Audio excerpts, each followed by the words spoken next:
साल 2024-25 के लिए केंद्रीय बजट सत्र की शुरुआत हो चुकी है। राष्ट्रपति द्रौपदी मुर्मू ने संसद के दोनों सदन को 59 मिनट तक संबोधित किया। इस दौरान उन्होंने सबसे पहले महाकुंभ हादसे पर दुख व्यक्त किया और फिर सरकार की योजनाओं का बखान किया।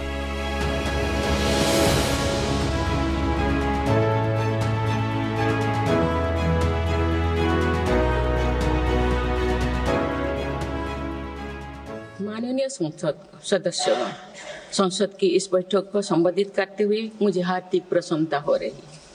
अभी 2 माह पहले हमने संविधान को अपनाने की 75वीं वर्षगांठ मनाए हैं और कुछ दिन पहले ही भारतीय गणतंत्र ने 75 वर्षों की यात्रा भी पूरी की है।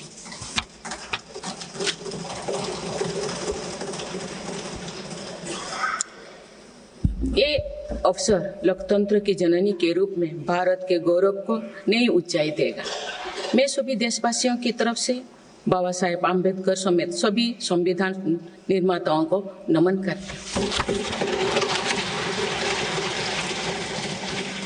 माननीय सदस्यगण, इस समय देश में महाकुंभ का ऐतिहासिक पर्व भी चल रहा है। महाकुंभ भारत की सांस्कृतिक परंपरा का, भारत की सामाजिक चेतना का पर्व है। देश और दुनिया से आए करोड़ों श्रद्धालुओं प्रयागराज में पूर्ण स्नान कर चुके हैं। मैं मनो अमावस्या के दिन हुई हादसे पर अपना दुख व्यक्त करती हूँ। घायलों के शीघ्र स्वस्थ होने की कामना करती हूँ। केंद्र सरकार की उपलब्धियां गिनाते हुए राष्ट्रपति द्रौपदी मुर्मू ने कहा कि हमारी सरकार 3 गुना तेज गति से काम कर रही है, जिसका लाभ महिला, किसान और युवाओं को मिल रहा है। माननीय सदस्यगण, भारत की विकास यात्रा की इस अमृतकाल को आज मेरी सरकार अभूतपूर्व उपलब्धियों के माध्यम से नई ऊर्जा दे रही है। तीसरे कार्यकाल में 3 गुना तेज गति से काम हो रहा है। आज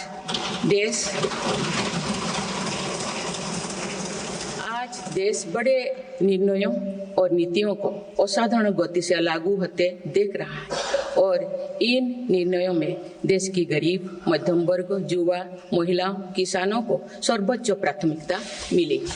राष्ट्रपति द्रौपदी मुर्मू ने कहा कि मेरी सरकार का मंत्र सबका साथ, सबका विकास, सबका विश्वास और सबका प्रयास है और इसी आधार पर काम किए जा रहे हैं। गरीब को गरिमापूर्ण जीवन देने को लेकर सरकार प्रयासरत है। अब तक देश के 25 करोड़ लोग गरीबी से ऊपर उठ चुके हैं। माननीय सदस्यगण, मेरी सरकार के 1 दशक के कार्यकाल ने विकसित भारत की यात्रा को नई ऊर्जा दी है। विकसित भारत के विजन में जन भागीदारी का सामूहिक सामर्थ्य है।